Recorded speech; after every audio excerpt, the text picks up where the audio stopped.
ખૂબ જ ઓછા તેલમાં બિલકુલ રેસ્ટોરન્ટ જેવા સ્વાદ સાથે આજે આપણે નવી રીતે હરાભરા કબાબ બનાવીએ છીએ, જે સ્વાદમાં સુપર ટેસ્ટી છે.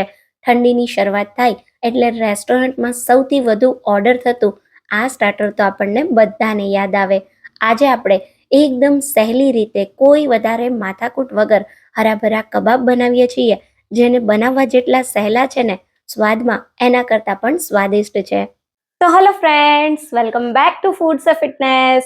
હું છું અંકિતા વણજારા અને ચાલો રેસીપી શરૂ કરીએ. તો હવે સૌથી પહેલા ઓછા તેલમાં એકદમ નવી રીતે ઝટપટ હરાભરા કબાબ આપણા બધાનું ફેવરેટ સ્ટાર્ટર તૈયાર કરવા એક સ્ટીમરમાં અથવા કોઈ પણ કાણાવાળી પ્લેટમાં 150 ગ્રામ જેટલી પાલક લેશું. અહીંયા મેં પાલકને ખૂબ જ સારી રીતે ધોઈ અને સાફ કરીને લીધી છે. સાથે આપણે અડધી વાટકી જેટલા લીલા વટાણા, અડધી વાટકી જેટલું ગાજર, અડધી વાટકી જેટલી ફણસી અને આ કબાબને હેલ્ધી બનાવવા માટે બટેટાની જગ્યાએ હું વાપરી રહી છું શક્કરિયા. તો મેં એક મોટી સાઈઝનું શક્કરિયું લીધું, જેને છાલ કાઢી આ રીતે ગોળ સ્લાઇસીસમાં સમારી લીધું. તો હવે શું કરીશું, બધા જ શાકભાજીને આપણે સ્ટીમ કરીશું. તો ઢાંકી 10 મિનિટ સ્ટીમ થવા દઈએ. તો અહીંયા લગભગ 10 મિનિટ પછી તમે જોઈ શકો છો પાલક, શક્કરિયા, ફણસી, ગાજર અને વટાણા ખૂબ જ સારી રીતે બફાઈને સોફ્ટ થઈ ગયા છે. તમે વેજીટેબલ્સને બોઇલ કરવાની જગ્યાએ સ્ટીમ કરો તો ન્યુટ્રિશન વેલ્યુ જળવાઈ રહે છે અને તમારી રેસીપી પણ સરસ બને છે. તો હવે શું કરીશું, આ બધી જ સામગ્રીને થોડીવાર ઠંડી થવા દઈએ.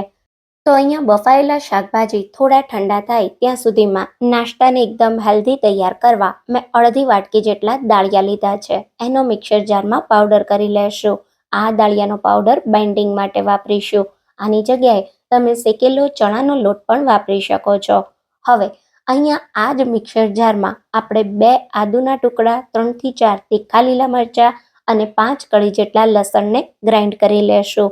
હવે જેમાં આપણે આદુ મરચાં લસણ ગ્રાઇન્ડ કર્યા ને એની જ સાથે આપણે જે શાકભાજી બાફીને રાખ્યા એમાંથી બધું એક્સ્ટ્રા પાણી કાઢી અને ઉમેરી દેશું અને એને અધકચરા એવા પીસી લેશું. તો શાકભાજી ક્રશ કરતા સમયે પાણી બિલકુલ નથી ઉમેરવાનું. હવે કબાબને તૈયાર કરવા માટે આપણે એક વાસણમાં જે બાફેલા શક્કરિયા છે એને મેશ કરી લેશું. એની અંદર આપણે ક્રશ કરેલા પાલક, વટાણા, ગાજર અને ફણસી ઉમેરીએ. 2 ટેબલસ્પૂન લીલા ધાણા ઉમેરીએ. 1 ટીસ્પૂન જેટલો ગરમ મસાલો, 1 ટીસ્પૂન જેટલું મીઠું, 1 ટીસ્પૂન જેટલો કાળા મરીનો પાવડર, અડધી ચમચી જેટલો સંચળ પાવડર, અડધી ચમચી જેટલો ચાટ મસાલો. સાથે આપણે આની અંદર 1 મોટી ચમચી જેટલો આમચૂર પાવડર ઉમેરીશું. અહીંયા આપણે મીઠું, સંચળ અને ચાટ મસાલો ત્રણેય ઉમેર્યું છે, એટલે ખાસ તમારે નમકને બેલેન્સ કરવાનું.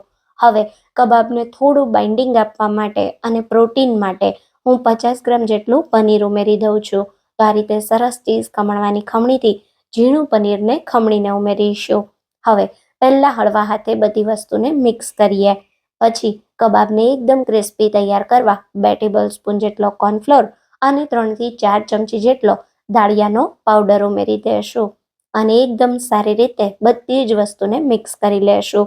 તો અહીંયા આપણે કોર્નફ્લોર અને દાળિયાનો પાવડર જસ્ટ મિશ્રણમાં બાઇન્ડિંગ આવે એટલો જ ઉમેરવાનો છે. તો તમે જો બધી જ વસ્તુ સારી રીતે મિક્સ કરતા આપણા મિશ્રણમાંથી આ રીતે ટિક્કી વાળી શકીએ એવું તૈયાર થઈ ગયું છે. જો આ સમયે મિશ્રણ ઢીલું લાગતું હોય તો હજી થોડો કોર્નફ્લોર અને દાળિયાનો ભૂકો ઉમેરી દેવાનો. તો હવે આ રીતે થોડું થોડું મિશ્રણ હાથમાં લેતા જશું અને આપણે ટિક્કીને વાળતા જશું. તો આંગળી અંગૂઠા વચ્ચે આ રીતે ટિક્કીને ગોળ ફેરવી સાઈડથી એકદમ સ્મૂથ કરી લેશું અને પછી ટિક્કીને બિલકુલ રેસ્ટોરન્ટ જેવો દેખાવ આપવા માટે ઉપરથી અડધું કાજુ આ રીતે લગાવી દેશું. તો તમે જુઓ હરાભરા કબાબ માટે પરફેક્ટ ટિક્કીઓ તૈયાર થઈ ગઈ છે. આ રીતે બનાવશો તો કોઈ તમારે પાલકને અલગથી બ્લાન્ચ નહીં કરવી પડે કે કોઈ વેજીટેબલ્સને અલગથી ચોપ નહીં કરવા પડે. સાથે બટેટાની જગ્યાએ શક્કરિયા વાપર્યા છે તો આ નાસ્તો એકદમ હેલ્ધી પણ બનશે. અહીંયા તમે જોઈ શકો છો એક કરી અને કબાબ માટેની ટિક્કીઓને મેં બનાવી લીધી છે. આ ટિક્કીને તમે એકવાર તૈયાર કરી ફ્રીઝરમાં 8 દિવસ સુધી સ્ટોર પણ કરી શકો છો. હવે આ ટિક્કીને તમે ચાહો તો ખૂબ જ ઓછા તેલમાં એર ફ્રાય પણ કરી શકો છો. પણ આજે આપણે 3 મોટી ચમચી જેટલું તેલ કડાઈમાં ગરમ કરી અને ટિક્કીને શેલો ફ્રાય કરીશું. તો આ રીતે તૈયાર થયેલી ટિક્કીઓ તેલ ગરમ થાય એટલે એક કરી કડાઈમાં ઉમેરી દઈશું. અહીંયા આપણે ગેસને એકદમ મીડિયમ રાખીશું જેથી બંને બાજુથી આપણી ટિક્કી એકદમ સારી રીતે ક્રિસ્પી બને. તો લગભગ 3 થી 4 મિનિટ જેટલો સમય થયો છે અને તમે જુઓ આપણી ટિક્કીઓ સરસ એક બાજુથી ક્રિસ્પી થઈ ગઈ છે. તો હવે હળવે હાથે ટિક્કીની સાઈડને પલટાવી દઈશું અને બીજી બાજુ પણ ધીમા ગેસ પર આવી સરસ ક્રિસ્પી અને ગોલ્ડન બ્રાઉન ટિક્કી થાય ત્યાં સુધી થવા દઈશું. તો અહીંયા તમે જોઈ શકો છો લગભગ 5 થી 6 મિનિટમાં આપણી ટિક્કીઓ બંને બાજુથી ક્રિસ્પી થઈને તૈયાર થઈ ગઈ છે. તો તૈયાર થયેલી આ ગરમા ગરમ ટિક્કીને આપણે પ્લેટમાં કાઢી લેશું. તમે ચાહો તો આને ડીપ ફ્રાય પણ કરી શકો છો, પણ ઓછા તેલમાં બિલકુલ તમને ડીપ ફ્રાય જેવું રિઝલ્ટ મળશે. તો તમે જોઈ શકો છો એક કરી બધી જ ટિક્કીઓને મેં પ્લેટમાં કાઢી લીધી અને તૈયાર થયેલા આ હરાભરા કબાબ તમે તમારી કોઈ પણ ફેવરેટ ચટણી કે ટોમેટો કેચઅપ સાથે સર્વ કરો, બધાને બહુ જ ભાવશે. તમે જુઓ ગરમા ગરમ કેટલા સરસ બહારથી ક્રિસ્પી અને સ્વાદમાં સુપર ટેસ્ટી બન્યા છે. તો એકવાર આ રેસીપીને મારી રીતે જરૂરથી ટ્રાય કરજો. જો તમને મારી આજની રેસીપી ગમી હોય તો રેસીપીને લાઈક કરજો અને વધારેમાં વધારે શેર કરજો. તો ફરી મળીશું એક નવા વિડીયો સાથે. ત્યાં સુધી થેન્ક યુ ફોર વોચિંગ.